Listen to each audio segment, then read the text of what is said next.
Hi friends, welcome back to Minnu talks. ఈరోజు topic వచ్చేసి ACL tear గురించి. ప్రస్తుత రోజుల్లో ఏసీఎల్ టియర్స్ చాలా ఎక్కువైపోయాయి. స్పోర్ట్స్ ఆడే వాళ్ళకి, ఇంట్లో జారి పడడం, ఇలా చాలామందికి జరుగుతూ ఉంటాయి. అసలు ఏసీఎల్ టియర్ వాళ్ళు తప్పకుండా సర్జరీ చేయించుకోవాల్సిందేనా అనే విషయంపై చాలామందికి సందేహం ఉంది. అందరికీ అయితే సర్జరీ అవసరం అస్సలు ఉండదు. ఈ వీడియోలో నా ఎక్స్పీరియన్స్ అంతా మీతో షేర్ చేస్తాను.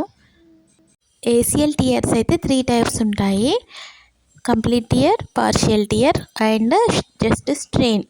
ఈ స్ట్రెయిన్ ఉన్న వాళ్ళకి అంటే గ్రేడ్ 1 వాళ్ళకి, గ్రేడ్ 2 వాళ్ళకి సర్జరీ అస్సలు అవసరం లేదు. గ్రేడ్ 3 వాళ్ళకైతే కంపల్సరీ సర్జరీ అవసరం. అది కూడా వాళ్ళు స్పోర్ట్స్ ఆడేవాళ్ళు అయితే మాత్రమే. సర్జరీ విషయంలో ఏజ్ కూడా కన్సిడర్ చేస్తారు. ఒకవేళ 60 ఏళ్ళు దాటిన వాళ్ళైతే సర్జరీ కూడా చేయించుకోరు. సర్జరీ చేయించుకోకపోతే ఏమైనా అనారోగ్య సమస్యలు ఇంకా ఎక్కువగా దారి తీసే అవకాశం ఉందో లేదో తెలుసుకోవాలంటే మీరు నెక్స్ట్ వీడియోస్ని ఫాలో అవ్వండి.